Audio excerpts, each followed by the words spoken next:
Winton Raceway in Victoria was a dream round for Gary Holt, taking the first two GTP races, until Bob Pearson ended the trifecta at the start of race 3. Boat ride! Pearson down the inside has clouded Holt and turned him around. The championship battle between Boatwright and King also went ugly in the final race. He's tagged the back end of Boatwright's car, turned him around. Both of them have gone off. King was later dropped from the race 3 result board, closing up the championship dramatically going into the final round. In Nations Cup, John Bowe defected from Ferrari to Viper and was handed a dream race 1 result. And Bowe just goes, thank you very much, I'll go straight through. Brock was also on fire in the mighty Monaro, giving Holden a great 1-2 in the final. Nathan Pretty takes the win from Peter Brock. Now to the final round and the streets of Surfers Paradise, Queensland for the Lexmark Indy 300. John Bowe playing musical cars for the last couple of rounds of the Donut Kings Nation Cup Championship. This obviously puts Paul Stokell and his Lamborghini in the box seat for the series. However, as you know, with the Gold Coast Indy circuit, anything can and probably will happen. Basically, I've got to finish in front of John in most races. You know, it's not critical that we win. I think no one else can really challenge us for first or second in the championship. So, but between us, there's nothing in it. So it's going to be tight and just a pretty good, reliable run, and I think it's a good place racing. You know, it's the first time I've driven a racing Porsche properly, but yeah, it's not my bag here. I've done the United Nations of cars this year, but at the moment the Germans are a very poor third. One of the most exciting elements of Nations Cup racing this season has been the lack of dominance of one particular supercar. The Monaro's unknown quantity at most circuits, as well as Procar's Success ballast handicap system, has kept the field ultra competitive. And for Team Lamborghini, the focus has been on making sure the Diablo finishes each and every event. If you get pole, that's one thing, then you've got to get the start, and then basically you've got to try and maintain it for the first lap. Paul Stokell is well overdue for a Nations Cup championship, having been bridesmaid to the Jim Richards Porsche in seasons gone by. But that doesn't mean John Bowe will let his younger Tasmanian rival cruise to the podium. And of course, sitting a mere 5 points behind John Bowe is Nathan Pretty in the Monaro. If JB can't get a handle on the GT3 quickly, the opportunity is there for Nathan to secure second spot in the championship in his debut year. Look, I mean, I can't really improve on my championship position, but I can certainly try and win this event just to mix it up a little bit and let the other boys worry about themselves sort of behind me. I mean, all going well, but it's going to be tough around here in one of these. And if Stokell can rely on the Lambo's horsepower to bring him home, John Bowe is probably going to have to put more faith in the Porsche handling through those chicanes. But then again, nothing looks prettier than a Holden Monaro taking the checkered flag. Well, lots to see here on the streets of Surfers Paradise. Well, for a short time anyway, it's about to be smoked out, including Donut King Nations Cup, their final round of the season. There are the cars. Let's take a look at your grid. And setting a pole time, a quick one too, 1:54.35. It's Paul Stokell over Nathan Pretty. 1.1 per second the gap, then back to Peter Brock in the Monaro. Peter Hackett in the second of the Team Lamborghini cars. Sam Newman out of 9th position. James Konduras, Theo Konduras in 14th. The two racing here this weekend. Miller also in there. Then Koutsamides in 18th and Bryson rounds out the 19. Final round of the Maguire's Drivers' Championship, and coming into this round there were 16 points ahead of between Bowe and Stokell. It's gone out to 19 points, virtue of Stokell's 3 points for pole position. Rolling down to the start line now, riding with John Bowe. This is the front row of the grid. Paul Stokell on pole, Nathan Pretty in the 427 7-litre Monaro alongside. And look at these two as they wait for the start, squeezing each other for room. Peter Brock right behind them, waiting for the green flag. It now comes out. We're about to go racing, yes, and they all get off the line cleanly. Nathan Pretty wants to go Stokell down into turn one on this opening lap. So who will it be, Stokell or Pretty? It's Nathan Pretty. The Holden fans roar as the Monaro goes through. Peter Brock back there in third spot. Yeah, sitting there 1 and 3 at the moment, the Monaros are. Stokell really needs to win in this race. Back to Martin Wagg, and he's got Alan Simonson, the leader of our Group 2s, right behind him. Now side by side, it's Stokell in the black Lamborghini, Nathan Pretty in the yellow Monaro, down to turn 3, ace of turn. Pretty turns it. Oh, Stokell's run wide. So is Pretty. They're both understeered straight into the barrier. That's the strangest thing I've ever seen. They've both made a meal of it, and the rest of the field's gone through as we're joined by Warren Luff in commentary. Yeah, it looks like both these guys are being caught out. It's a traditional first lap thing, cold tyres, cold brakes, and I suppose it could also be said maybe a cold brain. James Konduras in the Group 2 Ferrari Challenge, challenging Sam Newman in the Lamborghini for Group 2 honours at the moment. But I tell you what an interesting first lap. The red Ferrari coming at you now is driven by Austrian Klaus Engelhorn. Had a wheel come off in practice, only did his first lap around here in qualifying. Yeah, he was very disappointed. Let's check a Donut King replay of what happened. Bang! Straight into the wall. Nathan Pretty all on his own. Amazing stuff, Luffy, because both these guys, I mean, are championship contenders, because Stokell leads the championship. Pretty could finish second if he has a great result. Well, unfortunately, I don't think he's going to have a great result in this race. They've really made it a lot harder than what it needs to be now, with them both having that small indiscretion. But the interesting thing was that one didn't really sort of assist the other off the circuit. I think they both tried to sort of wait for the other one to brake and found themselves braking too late. Absolutely. I mean, they both did it on their own. They couldn't even blame each other for crowding each other, couldn't they? No, usual race driver thing, you're always looking to blame someone else or something else, but I don't think in this situation, I don't think that's going to come through. And look at Peter Brock as he works the wheel of the Monaro. He is the race leader at the moment. He'll be saying to himself, Peter, you're out in front, keep it clean. I tell you what, he's feeling the pressure too, is Brocky, coming down across the start-finish line straight.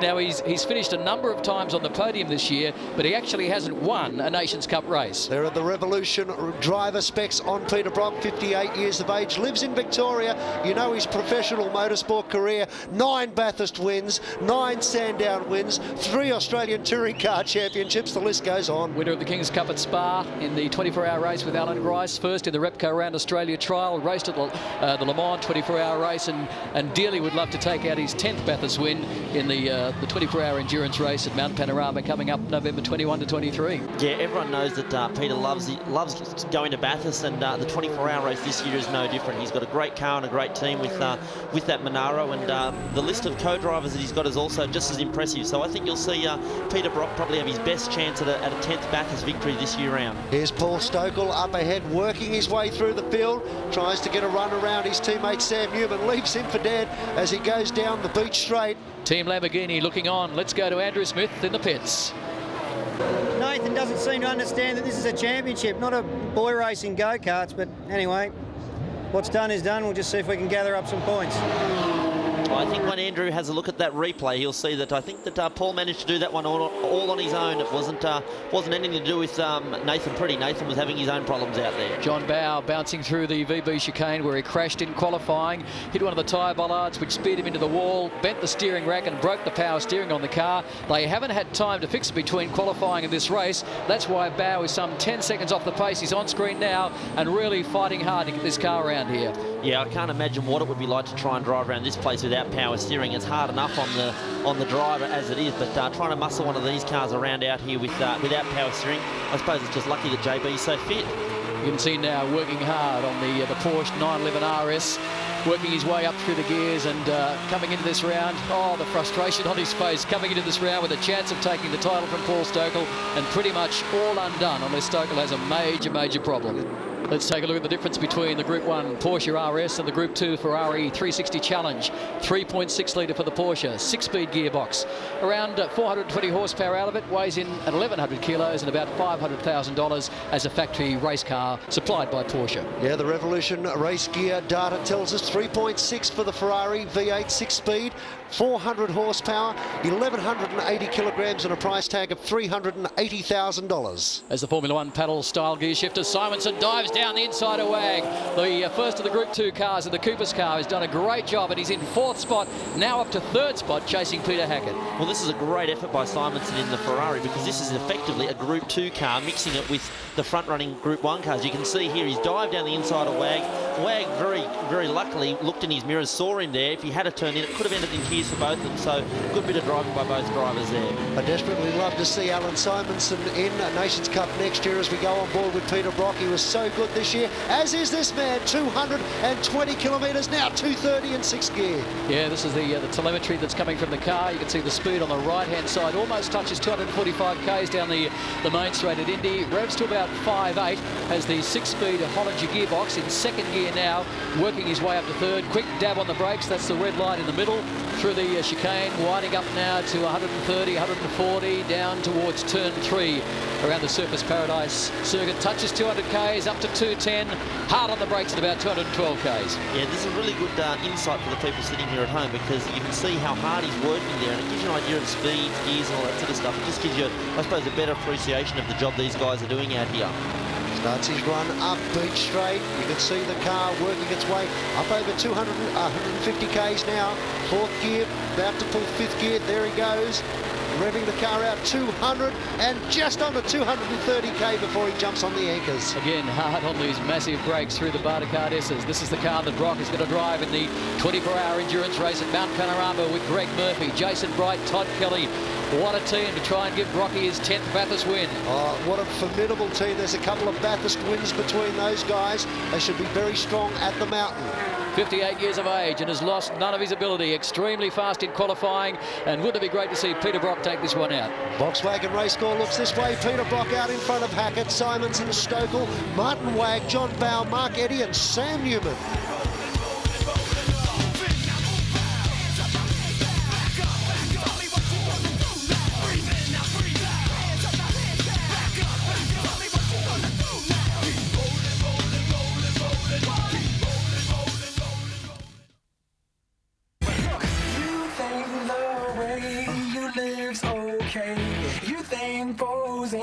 We'll save your day. You think we don't see that you're running? Water, call your boys, 'cause I'm coming. Halfway through this 8-lap race around the streets of Surfers of Paradise, it's round 8 to the Donut King Nations Cup Championship. Paul Stokell trying to close the gap between he and Peter Brock. Let's take a look at the Revolution race gear driver spec for Paul Stokell. 34 years of age, originally from Tasmania, now lives in Victoria. He's a professional race driver. He's won 3 Australian Gold Star Championships, or Drivers' Championships, in 94, 95, 96. He's driven V8 supercars at Bathurst, won the Sandown 500 last year in the Lamborghini with Anthony Tratt, and his ambition to race in the Le Mans 24-hour race. Well, I spoke to him earlier on this season, Craig. I said to him, are you ready to win the championship? And the fire in his eyes said yes. Well, 4 times trying. Let's hope Team Lamborghini can pull it off this year. They're in good form now, but this is the man that's leading the race, Peter Brock, and this is the man that's chasing now from behind, Nathan Pretty in the 7-litre 427 Monaro. And here's Stokell now through into 2nd place. I'm pretty sure that Peter Hackett would have let him through without too many hassles. I think Peter is enjoying the drive here this weekend and would happily let Stokell go through. New lap record for Paul Stokell, 1:54.57. Brock at 1:56.67. Yeah, they're really bringing those times down, and Paul Stokell is setting the benchmark at the moment. Alan Simonson getting closer to the back of Peter Hackett as we see Martin Wagg make his way through the tight, twisty section of the circuit. Here's Nathan Pretty, trying to chase down the Austrian driver Klaus Engelhorn, who won the European Ferrari Challenge in Italy last week in the car that he's going to drive in the Bathurst 24-hour endurance race in November. Maguire's on board shows you how good this Monaro is, closing right up behind Sam Newman, down through this twisty part of the circuit. Even though the Monaro's a reasonably heavy car, it's still very nimble. Yes, in fact, Nathan Pretty I would imagine would be very unhappy with himself for the fact that he could have finished 2nd to Stokell in the championship if John Bowe had a bad weekend and Nathan had a great weekend. Well, he brought it all undone, of course, at turn 1. Whoa! James Conduras in the Ferrari 360 Challenge, giving Sam Newman a fair old hurry up. On the Donut King replay, Beverly Brock looking on, her man out in front at the moment. Can he hang on? One more lap to go for Peter Brock. I tell you what, he's turned up the wick looking at the lap times too, Warren Luff. He's certainly been in cruise mode for a while. I think he now senses that Stokell's on a charge and he's really moving this big Monaro forward at maximum power. Yeah, now look, Peter's been driving a very calculated race. He hasn't had to push all during the race, but he knows in these closing laps and now coming into the final lap, he knows that Stokell's getting closer. He's probably had the word from the crew on the radio, so he's decided to put his head down and just push that a little bit harder for this last lap. And of course, lap traffic starting to come into play. Sam Newman 2nd in Group 2, Alan Simonson leading the way, and Brock leading the race outright. Great shots from the Maguires on board, and Peter Brock, the Revolution race gear telemetry, can see he's using a little more, 200 more revs now as he runs up the back straight than what he was earlier when he was in cruise mode. He's cruising along at the moment. That's at least to the checkered flag, but there's Paul Stokell. Look how much ground he's made up. You know, Peter Brock has to work on it. He can't go to sleep because Paul Stokell is on a charge. You know, Paul would really ideally love to be able to win this race, but I think this man here, Peter Brock, he's got too much experience to let that happen. You can see he's really trying that a little bit hard now. He's been watching his mirrors. He knows where Paul Stokell is, and I think coming up into this section of the circuit, I really don't think Paul can get close enough to do anything about it. Craig, look at him. Look in the rear vision mirror, courtesy of the Maguires on board. Yes, you can actually see Stokell closing on him, but I think Brocky's got him covered. He's driven a calculated race. Saw Stokell rear end of the Lambo just stepping out ever so lightly. This is going to come right down to the wire. Look, there's nothing between the two. One more turn to negotiate. It's going to be all horsepower down to the checkered flag. Peter Brock makes his way through the final turn onto the start-finish straight. Stokell charging the checkered flag at the ready. Peter Brock, go for it. V8 versus V12, about 600 horsepower. Australia versus Italy. But Peter Brock in the Just Car Insurance 427 takes the win over Paul Stokell, the championship leader. And Alan Simonson was right up behind Peter Hackett there a second ago too. Let's see who can hang on for third, but Brock takes the win in race one on the Gold Coast. Wife Beverly very, very happy looking at Brocky's first win since he's come out of retirement to race full-time in Nations Cup this year. Well, let's take a look at the Volkswagen race score for race one and Group 1. Brock, Stokell, Hackett, Wag, Bowe, Pretty, Marchetti and Engelhorn in 8th. Mr. Brock, well done, but boy, did Mr. Stokell put in a good run to the finish. He did. He did. I must admit that I was in 24-hour mode there for a few laps. And the last lap, I looked in the mirror and I thought, there's a black machine there. I don't think I've just passed that. I think he's coming at me. But that's Paul Stokell guy. I enjoy that. I enjoy street circuits, and I enjoy pushing as hard as I can on them, but I'd prefer not to when I've got a championship at stake. But, you know, I thought it was a long shot to try and catch Brocky, but give him a bit of curry anyway.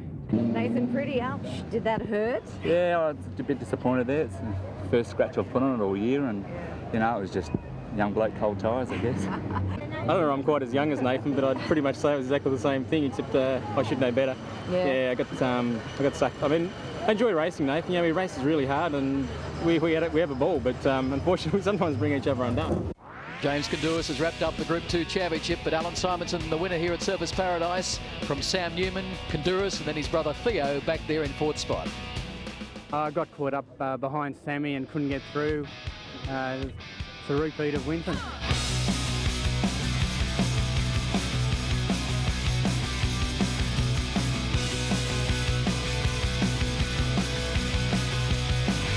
The pressures of driving a race car are phenomenal.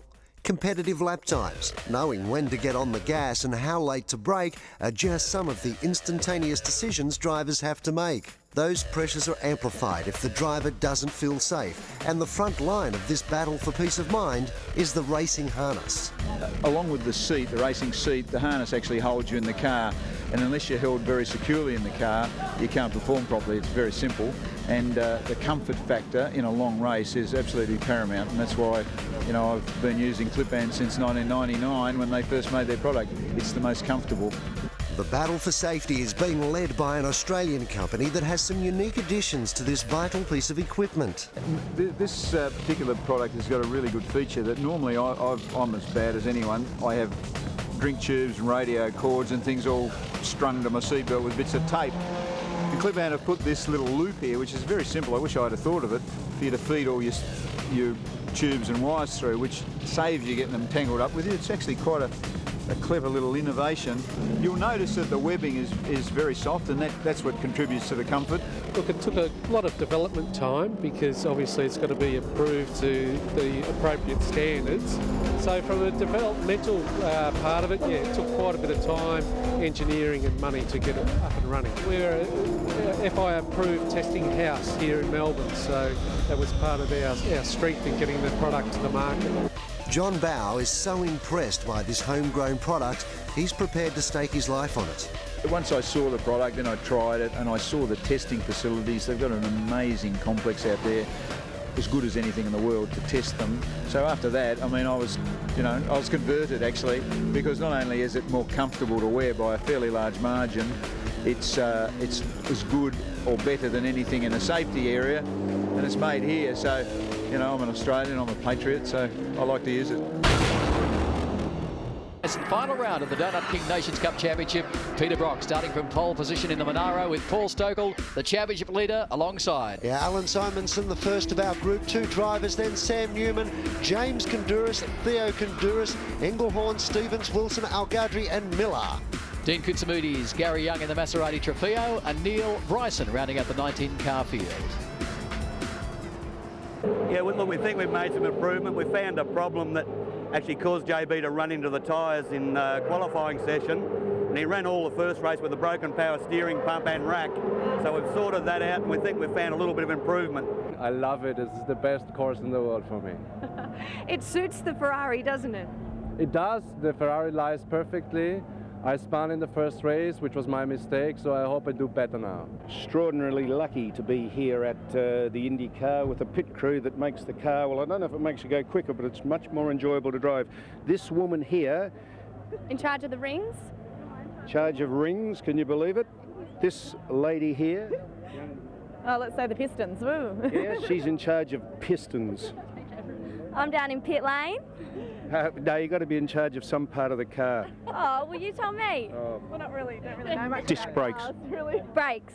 And this woman here is in charge of the driver. Yeah. Now, what tips have we got just for today? I'll just get to service, you know, the drivers. What she's saying is kick a bit of ass. Oh, Sam Newman enjoying himself on the Gold Coast. Loves it, doesn't he? 8 laps around Surface Paradise. And as you can see, conditions perhaps a little cooler when they last raced.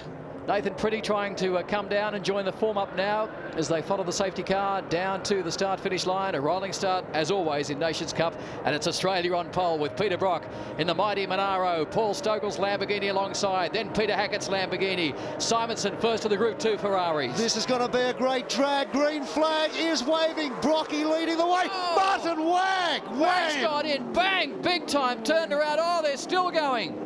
Gee, what happened there? Martin Wag all of a sudden just turned hard left and crunch straight into the concrete wall. That was a big one. That's all 4 corners off the Porsche of Martin Wag. Here's a replay on board Nathan Pretty thanks to Maguire's. Oh, there you are. You can see that.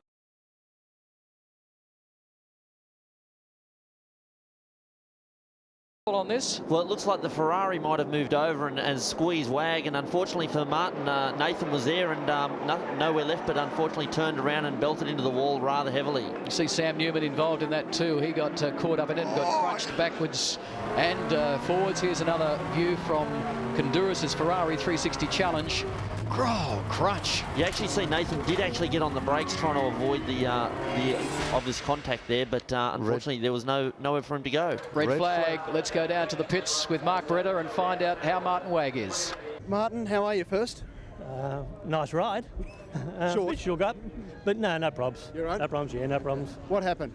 I just think, I really don't know. I think Nathan just clipped me from behind or something like that. I know Nathan was on the inside there. We're just going up to the first corner. Next thing I know, I got a punt and we're on the merry-go-round and you're just sort of having a look where you're going to land and hopefully no one will plough into the side door.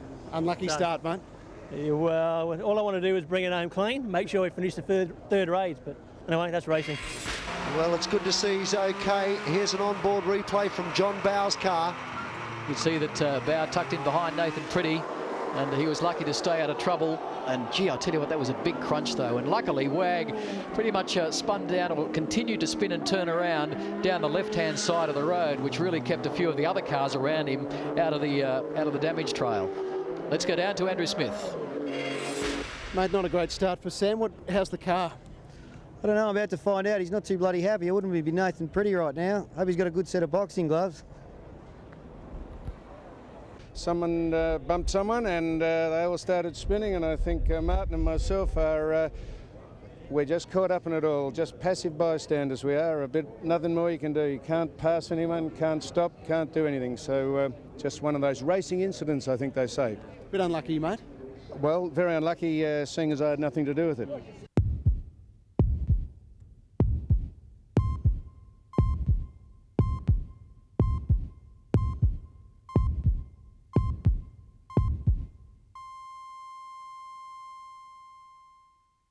Another restart on the streets of Surfers Paradise. John Bowe can still win the championship if he wins this race, and Stokell doesn't get any points. There's 29 points the difference and 30 points up for grabs in this race. Riding with Peter Hackett in the Lamborghini. Well, let's see this drag race down to the first chicane. Green flag is waving. Looks like Stokell's got a bit of a run. Simonson gets around Peter Hackett. Let's see what they can do down through the chicane. Hackett up the inside. Stokell leads the way though. Brock into second. Hackett back there to third. Simonson first of the Group 2 cars through there in fourth. Then John Bowe coming through the Energex chicane now. First of our Group 2s is Alan Simonson. Right behind him, John Bowe. Nathan Pretty getting a bit of a run on Bowe. They come down towards the left-hander. Yeah, Bowe was unfortunately boxed in there. Needs to chase down Paul Stokell. Oh, again. Stokell all over the place. Cold tyres. The run up to turn 4 now. Brock thinks about a run on the inside, falls in behind Stokell, coming onto the back straight. See what he can do heading down towards the back chicane. Peter Brock right up under the rear wing of Paul Stokell, tries to get a run, looks to the inside. This is the battle for the lead, but Stokell just has the breathing space he needs, Warren Luff. Yeah, I don't think Peter was close enough there to be able to affect a move, but he's certainly all over the back of him, and I think if given half a chance, Peter's going to try and squeeze his way through and sprint out for another race victory. Nathan Pretty sitting back there in fourth spot behind Peter Hackett's Lamborghini. Simonson then coming through in the red Ferrari 360 Challenge. Brock closer to the back end of Stokell as they go through the VB chicane. Oh, good little dice up front. That's Nathan Pretty with the headlights on in fourth position. Alan Simonson behind. And Paul Stokell now puts his headlights on as they come down to the tight, twisty section of the circuit. Can there be an overtaking manoeuvre here? Great shots around the streets of the Gold Coast, through Big Pond, on the run to Exide Turn. Paul Stokell now has settled himself down, realises if he finishes this race and John Bowe finishes well back, he'll come out of here the Nations Cup champion. Brock tries to close up, coming through the hairpin. They come onto the start-finish straight. Nathan Pretty doing the same to the second of the Lamborghinis on the track. They start their run down the long, sweeping start-finish straight. Listen to the gear changes. Listen to the revs build. Straight down the inside of Peter Hackett. He moves up into third. Does Nathan Pretty. Unbelievable stuff from Nathan Pretty as they come down now towards the turn 1 chicane. There's Stokell going through, the race leader, followed by Brock. There's Pretty. There's Hackett. Simonson just tucked in behind them. You can see a little bit of debris on the track there on the entry to the chicane. That's the first chicane. They're down in the second now. Big race this time, Warren Luff. I mean, Paul Stokell knowing in his own mind now if he wins this race and Bowe finishes behind him, he comes out of this champion. Yeah, there's a lot riding on this race for Stokell, but Paul's been in this situation before. He knows what it takes to win a championship. He's won 3 Australian drivers' titles, so he knows what he's got to do. He's just got to put his head down, run a clean race and keep those Monaros behind him. Peter Brock just grabbing a break there as they came down towards the left-hander, trying to get the bridge, the gap between he and Paul Stokell. Stokell equal to the measure at the moment, set some pretty quick lap times in the previous race. 1:54.57, the fastest of which. Nathan Pretty is on 374 points, is now out of the game, will finish third in the championship but can't get to second. As again we ride with Peter Brock, looking at the Revolution race gear telemetry. Yeah, let's see if he can do anything under brakes. No, Stokell still very strong down through this part of the chicane. Brock stands on the gas, 110 kilometres an hour through that section of the track. Let's check out a Donut King replay. Donut King replay. It looks like one of the Porsches has lost a rear bumper. Is that the David Russell car? That's car 66 of David Stevens. Stevens, sorry, but Stokell. Now Brock under pressure from his teammate Pretty, but I tell you what, it's quite surprising how well Brock's car's handling around here. It really looks quite stable in the twisty bits too, Warren. Yeah, the car's got exceptional balance through all these tight twisty parts. It does lose out to the Lamborghini down these longer straights. It seems like the Lamborghini does just have the slight legs on it, but that Monaro of Brock's, obviously they've been working very hard on balance, and like we've touched on earlier in the lead up to the Bathurst 24-hour, I think these guys are going to have a very strong package up there, and that's probably what I suppose Peter's really looking forward to after this weekend. Well, Pretty's just done a 1:57.1, Stokell a 1:57.5. Nathan Pretty on a charge now in the Just Car Insurance Monaro, trying to run down his teammate Peter Brock. Oh! He's crunched the wall! Pretty's gone straight on at the Energex chicane and crunched the wall. Look at the marks down the left-hand side of the car. Can't believe it. It's very, very unfortunate for Nathan. I don't know what's happened there. Maybe he might have clipped the tyres on the way in, because it seems as though when he went to turn right, the car just didn't really want to respond. So something didn't quite work out there for Nathan, and very, very unfortunate for him. John Bowe gets round Alan Simonson, the first of our Group 2 drivers, picks up another spot. Alan Simonson battling it out, as we normally do see with the Group 1 drivers. Safety car out onto the track. Let's have a look at the Donut King replay, and you're right, Warren, he just clipped the tyres with the right-hand front wheel, which has speared him into the wall across the road. Yeah, it doesn't take much to get it wrong around here. You can see from the onboard, just clips the tyres there, upset the balance, might have broken something in the front end, and unfortunately from there, Nathan was just a passenger. You can see he's not a happy camper. He's not a happy man there. The look says it all, doesn't it, eh? The safety car is out on the circuit. The field now bunch up right behind the safety car. And they've declared it. They've declared the race. So they'll finish under safety car and a checkered flag. So Mike Dennis says it's too late in the afternoon, guys. We've pulled the race, which would give Paul Stokell his first Maguire's Drivers' Championship. So in the fading light here at Surfers Paradise, let's check out the Volkswagen race score. Paul Stokell with the win over Peter Brock, Peter Hackett, John Bowe, Engelhorn and Pretty, a DNF in Group 1. Plenty of celebrations down there with Team Lamborghini. Let's go down to Andrew Smith in the pits, the team manager. Yeah, well, we got it. We got it. Yeah, I mean, that's not the way you want to win a championship. I mean, you know, we wanted to race John Bowe and Peter Brock and all those guys to the end, but I mean, I'm just glad the whole thing's over, to be honest. I can relax now. The grey hair will start to go away now, I think. So just going to enjoy ourselves, come back tomorrow, and we're going to go flat chat tomorrow. Paul's been super consistent, hasn't he? Paul's been unbelievably consistent. I mean, when you think about when the guy's beaten Mark Webber, Mark Scaife, you know, Jason Bright, he's beaten everybody you care to think about. And we're lucky to have him as a driver. He's a great driver. He's done a great job for us. And I'm just so happy for him to win another, you know, national championship in Australia.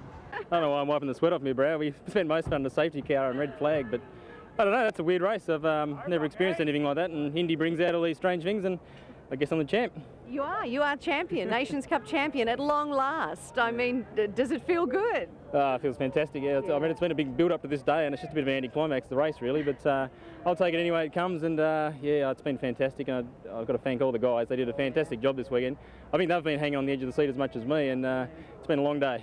That was one of my better drives. I made less mistakes in that race than I can remember for a long, long time. Nathan didn't, though, unfortunately. No, I thought I waited for the big 7-litre throb to be in my ear somewhere there. I thought he's hanging around, and I thought, I can't see him anywhere. And I'm looking in this mirror, I'm looking around there, and I've driven across the track, and yeah, so it's unfortunate. I don't know how bad it is. I suppose the guys will fix it. Oh, I mean, I was coming up the outside, you know, and I guess Martin didn't see me, and I was sort of already up, you know, alongside him, not right past him, but and then I guess he just made the move to go out and around another car in front of him and didn't see me. So incident number 2. I'd just put it rather down to driver error, I guess. I just clipped the inside tyres and fired me across into the outside one. So one of those things. Let's have a look at the Group 2 results. Simonson again the winner, but James Kandouris taking out the Group 2 championship. Then Theo Kandouris, David Stevens and Mahir Al-Ghadri. Yeah, it's probably one of the funniest races I've ever done. I mean, we didn't even get started, and I think some of the, you know, some people did some moves they shouldn't have done, and I don't know, to me it just sounded like everyone was sort of panicking, and I don't know, I think it was a terrible race, and I haven't seen anything like it before. Here are the final results in the Maguire's Drivers' Championship. Group 1, Paul Stokell, 540 over John Bowe and Nathan Pretty. Group 2, James Kandouris, 410 points over Alan Simonson and Sam Newman. Well, Porsche mightn't have taken out the title, but by virtue of numbers, they took out the Manufacturers' Championship, 1,221 points to Lamborghini's 945, Ferrari 901 points. Now, race 3 of Nations Cup was due to start early this morning, but race organisers have just announced that due to an alleged bomb threat, the race has been cancelled. Naturally, many of the teams are extremely disappointed. As far as Team Lamborghini goes, we were very excited that we won the championship, obviously, but the circumstances in which we won the championship were far from how we wanted to do it. I've been around motorsport now for 35 years. And I believe what we saw at Indy was probably one of the worst examples I've ever seen. We had some problems just having a clear track to race on, number one. Number two, we get to Sunday morning and they cancel a race. Cancelling a race is a huge decision to make. Possible, I'm told, bomb scare, which nobody's actually really told me why the race was cancelled. I think the Indy company, IMG, the organisers have done Australian motorsport a huge disservice. Crazy Johns sponsor a lot of sports in Australia. They sponsor football, they sponsor rugby, they sponsor soccer, they sponsor cricket. When I have to go and explain to a guy that a race has been cancelled because somebody left a box under a grandstand, well, you know, it doesn't add up. And when you look at the time gap between our race and the next cars on, which are V8 supercars, I think they were racing 11:30 and then we got a call about 8:15 or 8:30 in the morning. They couldn't find a time for us to get on the track. They had so much on-track entertainment thing happening, couldn't concertine it or alter it to suit us. So I think what the people from Indy should do is go down and watch how the Australian Grand Prix operates, learn a lesson, and then maybe they might be able to avoid some of these ridiculous scenarios that went on there this year. We had a driver from Austria, a driver from Indonesia, one of Australia's leading drivers, and around about $2.5 million worth of equipment there. And I think the facilities we were placed in, the race organisation, the vehicle recovery, and the fact that a race was cancelled on Sunday. We were racing for a national championship. We may only be a support category, but I think we're a very important part of an event. It is a motor racing event. But to win a race by crossing the line at 60 kilometres an hour behind a pace car because no one can remove a car from a fence for 10 minutes, and then the following day to think, okay, well, let's make a race of it with our main opposition and we don't even get to front up to the grid it just makes you throw your hands in the air and wonder, well, who the hell's running the show? The decision makers need to have a real good hard look, and I think CAMS needs to have a look at motorsport in Australia and support all categories, not just ones that they see as being financially successful, because there's a place in Australian motorsport for everybody. A lot of race fans came to that race expecting me to be driving that 05 Monaro around that track on Sunday morning. There were a lot of corporate people there that had come along specifically for that. They were stunned. They couldn't work it out. I can't work it out.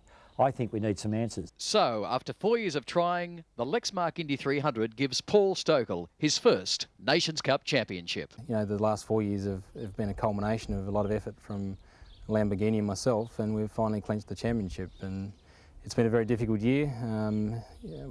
I've had a couple of losses in family-wise and also, you know, co-driver-wise with the Volkswagen teammate this year. And I think mentally, I guess it's the old adage, you know, what doesn't kill you makes you stronger. And I certainly have come through this year. And I think, as a person, I've probably matured a lot. And it's, you know, I credit myself that I've actually managed to get through the year and win the championship, because it would have been very easy at some stages to give it away, but enjoyed it and hope to press on in the future.